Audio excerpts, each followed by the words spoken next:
우리가 읽겠습니다. 성경 말씀은 갈라디아서 2장 20절 말씀입니다. 한 목소리를 읽어보겠습니다. 내가 그리스도와 함께 십자가에 못 박혔나니 그런즉 이제는 내가 산 것이 아니요 오직 내 안에 그리스도께서 사시는 것이라. 이제 내가 육체 가운데 사는 것은 나를 사랑하사 나를 위하여 자기 자신을 버리신 하나님의 아들을 믿는 믿음 안에서 사는 것이라. 아멘. 아마 또 연세가 좀 있으신 분들은 이 어렴풋이 기억하고 계실 것입니다. 1982년도에 있었던 일이죠.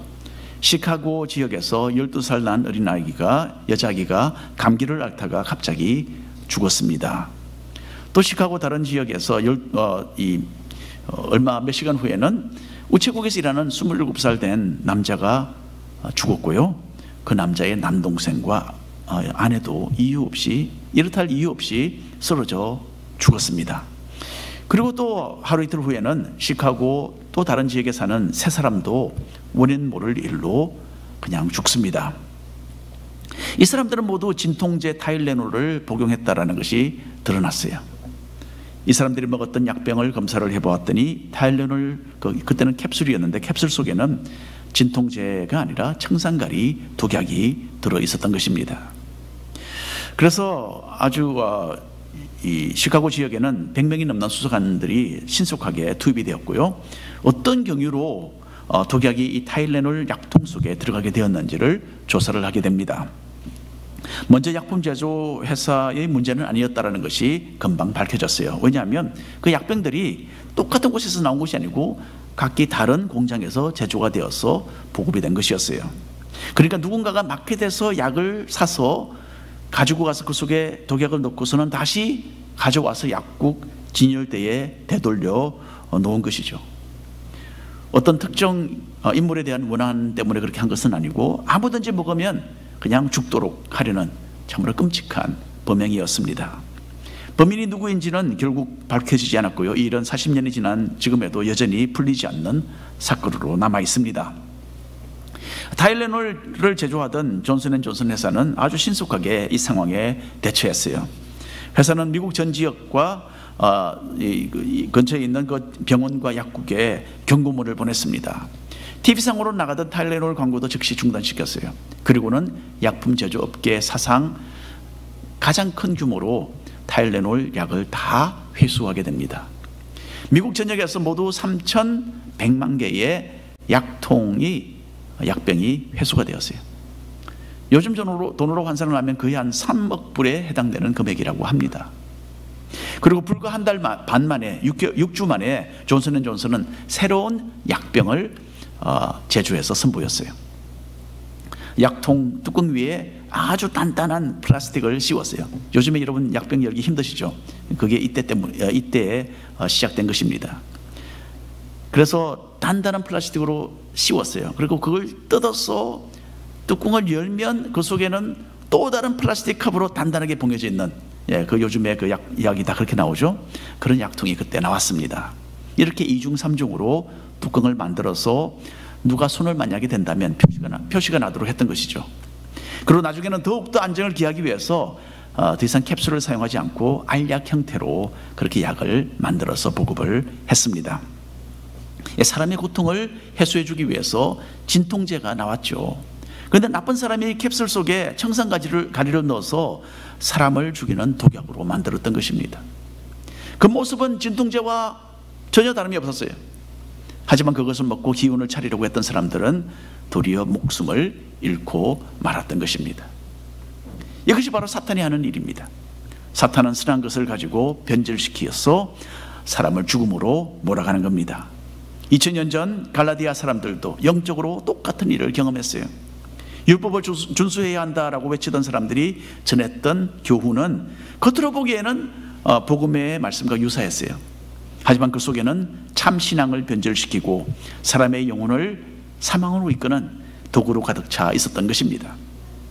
사도 바울은 순수한 복음이 무엇인지를 갈라디아 교회 성도들이 알아듣도록 새롭게 가르쳐야만 했습니다. 그리고 그들이 올바른 신앙의 궤도에 다시 올려놓기 위해서 혼신의 노력을 기울여서 지금 이 갈라디아서를 써내려가고 있습니다. 바울이 전했던 메시지의 핵심은 무엇입니까? 오직 믿음으로. 한번 따라해 볼까요? 오직 믿음으로. 오직 믿음으로 의롭게 됩니다. 먼저 창세기 첫 부분을 보면요, 하나님께서 이 세상을 창조하신 내용이 거기에 기록이 되어 있습니다. 이 세상을 만드신 하나님께서는 모든 창조물 가운데 인간을 최고의 작품으로 만드셨어요. 하나님의 그 영적인 모습을 담도록, 하나님의 형상을 담도록 만드셨고, 하나님과 더불어 교제하고 하나님을 예배하도록 만드셨습니다. 인간에게는 다른 어느 피조물에게도 허락되지 않은 선택의 자유를 주셨어요. 이 자유를 가지고 하나님을 믿고 따르든지, 아니면 우리를 만드시고 우리 아버지가 되시는 하나님을 저버릴 수도 있는 그런 특권을 부여해 주신 것입니다. 다만 인간은 그 특권과 함께 그 결과에 대한 책임도 져야만 했습니다. 우리가 모두 잘 아는 대로 아담과 하와는 이 자유를 가지고 하나님께 등을 돌리는 죄의 길을 선택했습니다. 범죄 이후로 모든 인류는 거룩하신 하나님으로부터 단절되어서 지내게 됩니다. 생명의 근원이신 하나님에게서 떨어져 나간 인류는요, 죄의 그 처참한 결과 아래 신음해야만 했습니다. 인간의 죄악된 선택으로 본래 완벽하게 창조된 이 세상도 망가져 버렸어요. 그래서 인간은 각종 고통과 눈물과 질병과 죽음을 필연적으로 경험할 수밖에 없었습니다. 자, 무엇보다도 최종적으로 우리 인류를 기다리고 있었던 것은요, 하나님의 형벌입니다. 죄의 싹선 사망이다 라고 이 로마서 6장에서 기록이 되어 있습니다. 여기서 말하는 사망은 그냥 육신의 죽음을 가리키지 않습니다. 이 죽음은 하나님에게서 단절된 가운데 영원토록 지내면서 우리의 죄에 대한 형벌을 받는 영적인 끔찍한 죽음을 의미하는 것입니다. 하나님과 올바른 관계를 다시 회복하는 것이 이 영원한 형벌을 면하는 유일한 구원의 길입니다. 자, 그런데 여러분, 죄에 빠진 인간이 어떻게 흰 눈보다도 더 정결하신 거룩하신 하나님께로 돌아갈 수 있는지, 이것이 인류가 가졌던 가장 큰 숙제였어요. 하나님께 가까이 접근하기 위해서 먼저 인간의 삶 전체를 오염시킨 이 죄를 없애야 하는 것이죠. 그리고 하나님이 요구하시는 의로운 모습을 갖추어야만 했습니다. 지금부터 100여 년 전에 영국에서 사역을 하셨던 조세프 파커라는 목사님이 계셨어요. 이 파커 목사님은 유명한 찰스 스펄전 목사님과 아주 가까웠고요, 그 시대의 가장 탁월한 설교가로 인정되고 있었습니다. 그리고 조세프 파커 목사님은 피아노도 대단히 잘 치셨다고 해요. 어느 날 폴란드의 유명한 피아니스트 파데루스키가 영국 런던에서 피아노 공연을 했습니다. 파커 목사님은 이 공연에 참석을 했어요. 그리고는 큰 감명을 받았다고 합니다. 그리고 집으로 돌아온 파커 목사님은 참 엉뚱하게도 사모님을 부르면서 도끼를 가져오라라고 부탁을 했대요. 그리고는 이렇게 말을 했다고 합니다. 나는 오늘 처음으로 정말 위대한 음악을 들었다. 그 음악에 비하면 나는 그야말로 아무것도 아니라는 것을 깨달았다.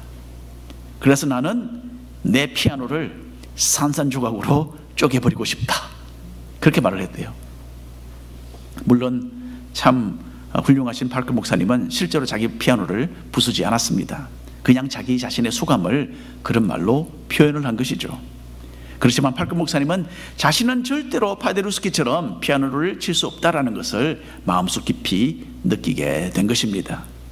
파데루스키의 손이 자신의 손이 되고, 파데루스키의 그 영혼이 자기의 영혼이 되지 않는 이상 그 일은 불가능했던 것입니다.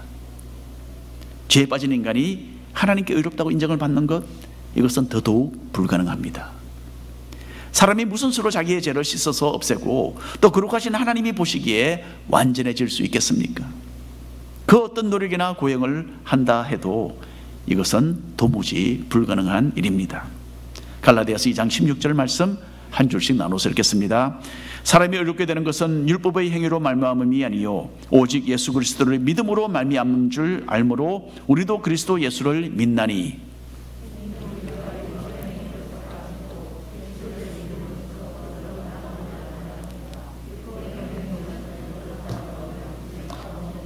아멘. 감사합니다. 하나님께서는 창세기 처음부터 가장 기본적으로 인간에게서 믿음과 순종을 요구하셨어요. 처음부터 선악과에 관한 명령도 하나님의 말씀을 믿고 순종해라 라는 그런 내용이었죠. 그리고 나중에 하나님께서는 모세를 통해서 이스라엘 백성에게 십계명을 주셨습니다. 인간이 기억해야 할 가장 중요한 법들을 제시해 주신 것이죠. 그 후에도 모세를 통해서 더 구체적인 그런 내용들을 전달해 주셨는데, 이 모든 법을 통틀어서 율법이라고 부릅니다. 율법에는 하나님을 어떻게 섬겨야 하는지에 대한 내용들이 대단히 많습니다. 또 율법에는 다른 사람을 해하지 말고 존중해라 라는 그런 내용도 많이 있어요. 그리고 하나님께서는 이 율법을 기준으로 해서 장차 각 사람을 평가하실 것이다, 그렇게 성경에 말씀하셨습니다. 자, 이스라엘 백성들은 자기들은 하나님의 율법을 받은 민족이라는 정말 대단한 자부심이 있었어요. 그리고 자기들은 그 율법을 잘 지킨다라고 주장을 하면서 이것으로 하나님께 의롭게 인정을 받을 것이다 라고 스스로 생각을 했던 것입니다. 의롭다는 것은 무엇입니까? 재판관에게 무죄 판결을 받는다는 뜻입니다. 과연 이스라엘 백성들은 거룩하신 하나님께 법을 잘 지켰다라는 무죄 판결을 받을 수 있었을까요? 물론 아닙니다. 유대인들은 율법의 많은 조항들 중에서 특별히 어떤 것들은 신경을 써서 지키기는 했어요.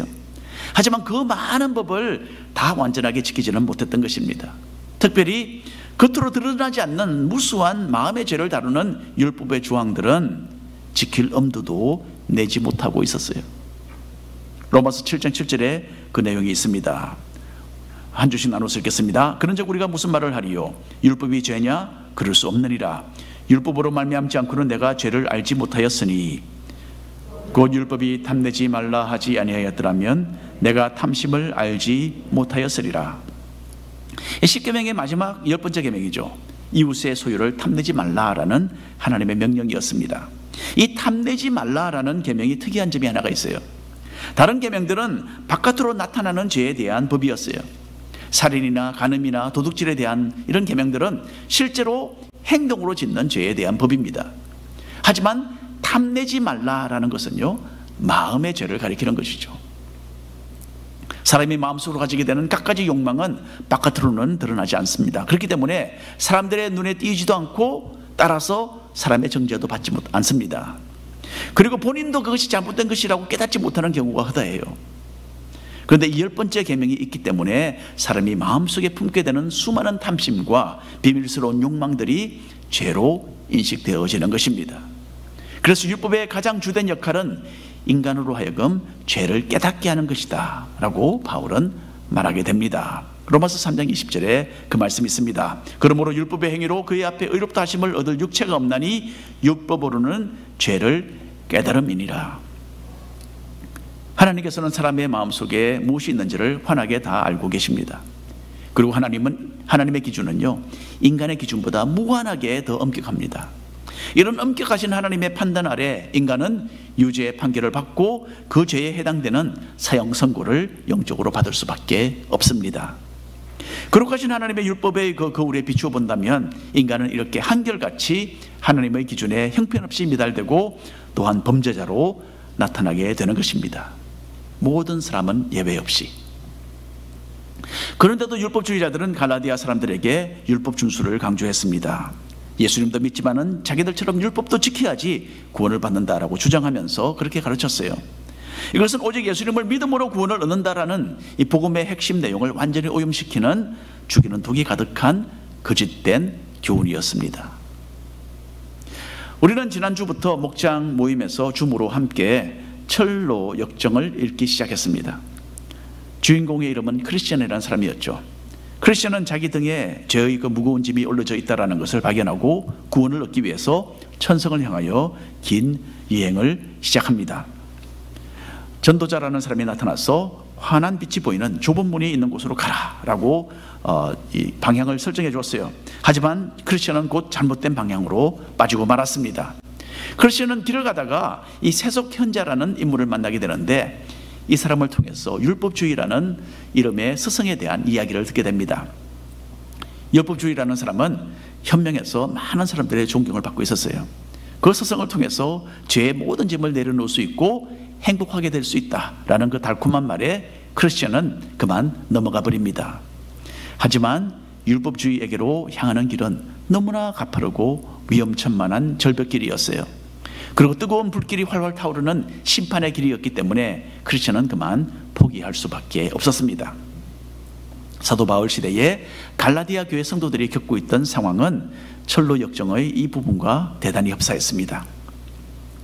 거짓 교사들은 자신들이 대단한 영적인 수준에 다다랐다면서 스스로의 지위를 내세웠습니다.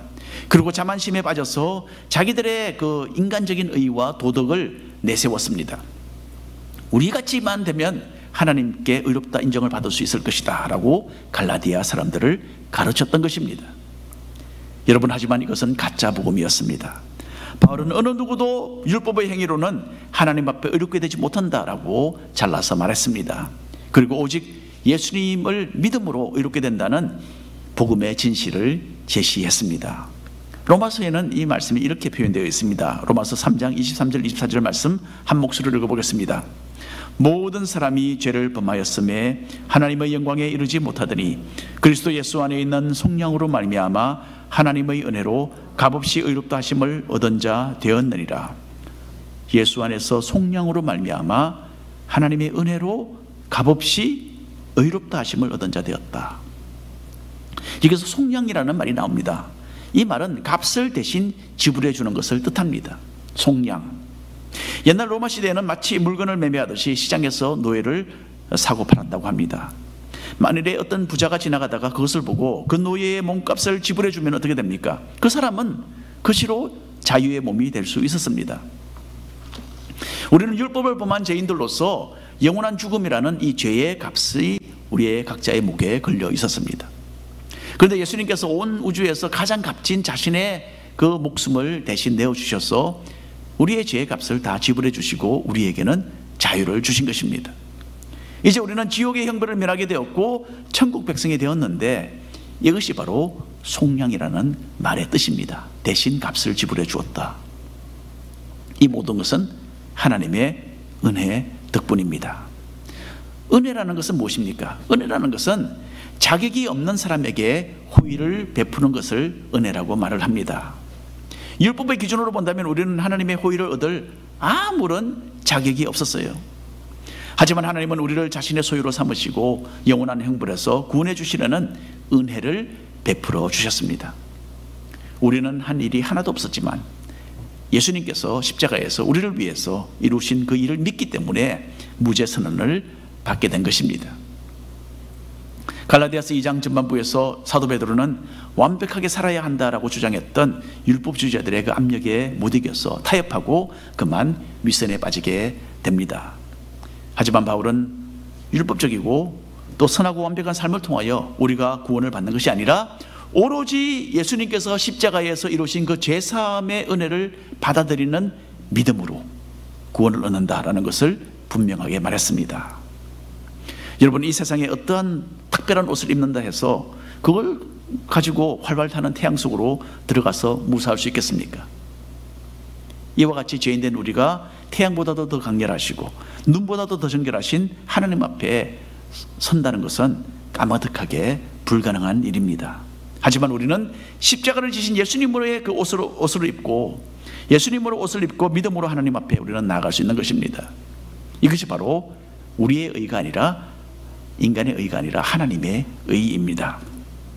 하나님께서 입혀주시는 이 의로운 옷을 입어야만 우리는 지옥의 형벌을 면하고 천국을 상속받게 됩니다. 그리고 하나님의 의는 오직 예수님을 의지하는 이 믿음을 통해서 우리에게 주어집니다. 두 번째로 오직 믿음으로 우리는 삽니다. 우리 신앙인들은 죄를 지어도 주님께 고백하면 다 용서를 받는다라고 믿습니다. 사실입니다. 그런데 세상 사람들은 그것을 가지고 우리의 신앙을 비난을 하죠. 아니, 실컷 죄를 짓고 고백만 하면 용서를 받는다니까 이거는 엉터리다, 있을 수 없는 일이다, 그렇게 얘기를 합니다. 물론 마음 내키는 대로 죄를 지으면서 믿음 때문에 나는 어렵다 그렇게 뻔뻔하게 주장하는 것은 물론 위선이죠. 바로 이런 비평이 있을 것을 예상을 하면서 사도 바울은 여기서 진정한 신앙에 대한 설명을 한 가지 곁들이고 있습니다. 갈라디아서 2장 17절 18절에 있는 말씀입니다. 나눠서 읽겠습니다. 만일 우리가 그리스도 안에서 의롭게 되려 하다가 죄인으로 드러나면 그리스도께서 죄를 짓게 하는 자냐? 결코 그럴 수 없느니라.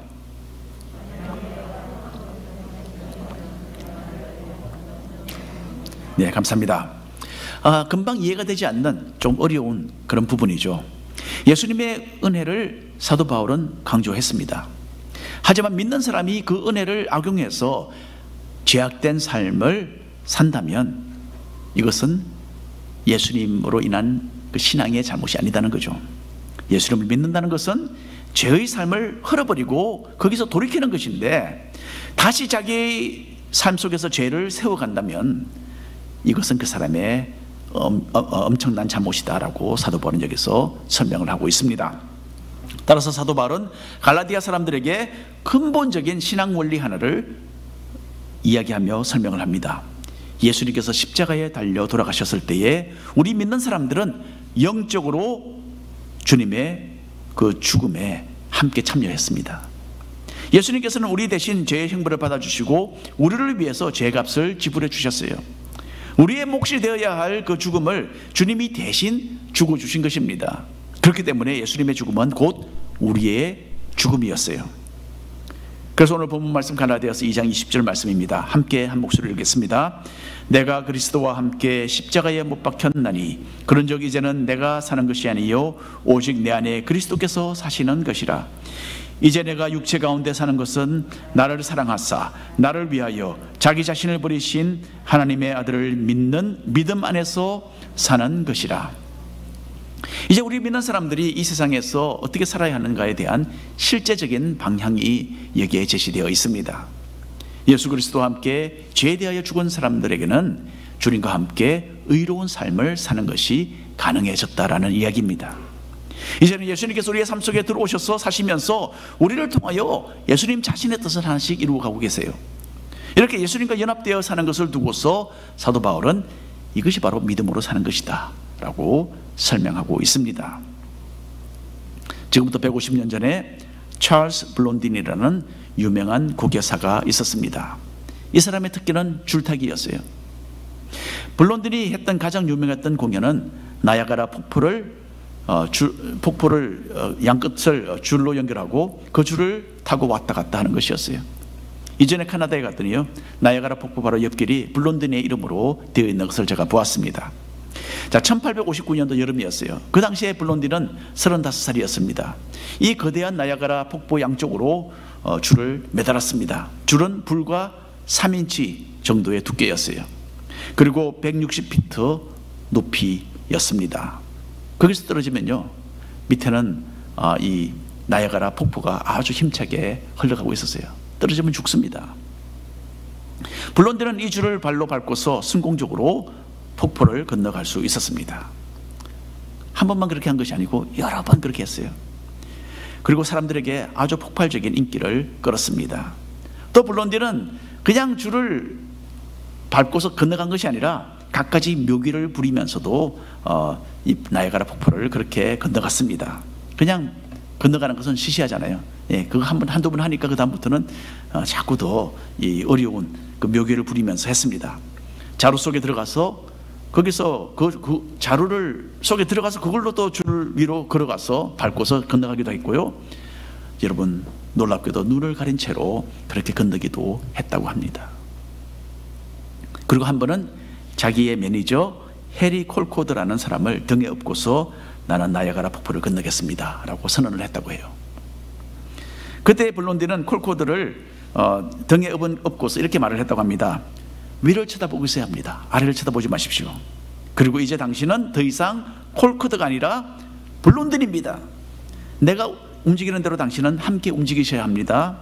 만일에 스스로 중심을 잡으려고 한다면 우리는 둘 다 떨어져 죽을 것입니다. 콜코드는 블론딘이 시키는 대로 했습니다. 그리고 둘 다 무사하게 폭포를 건널 수 있었다고 해요. 이와 같이 여러분, 우리도 이제 예수님과 연합된 사람들이 되었습니다. 오직 예수님을 믿는 그 믿음으로 이 세상을 살아가는 사람들인 것입니다. 로마서 6장 10절 11절 말씀 하나씩 읽어보겠습니다. 그가 죽으시면 죄에 대하여 단번에 죽으심이요 그가 살아계심은 하나님께 대하여 살아계심이니 죄에 대하여는 죽은 자요 그리스도 예수 안에서 하나님께 대하여는 살아있는 자로 여길지어다. 이제 성도는요, 유혹이 찾아올 때에 우리는 이미 죄에 대하여 죽었다라는 이 사실을 기억하고 또 그렇게 간주해야 합니다.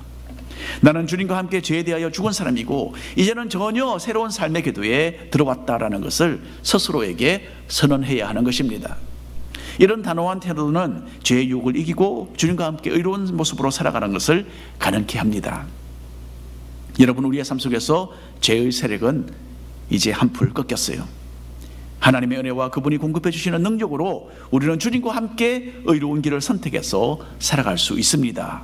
물론 아직도 여전히 나약한 죄인이기 때문에 비틀거리며 영적인 돌부리에 걸려서 때로는 넘어지기도 할 것입니다. 하지만 이제는 죄의 다스림에서 벗어나서 영적인 전쟁에서 승리하는 그리스도인으로 살아갈 수 있게 되었습니다. 오늘 결론의 말씀을 드립니다. 우리는 이제 그리스도와 함께 죄에 대하여는 죽고 그리스도와 함께 의에 대하여는 사는 사람들이 되었어요. 여전히 죄성이 우리 속에 남아있어서 마귀는 우리를 공격하고 비틀거리게 만듭니다. 하지만 우리는 이제 믿음으로 주님과 함께 의롭고 선한 삶을 선택하며 살 수 있는 그 자유도 얻게 되었어요.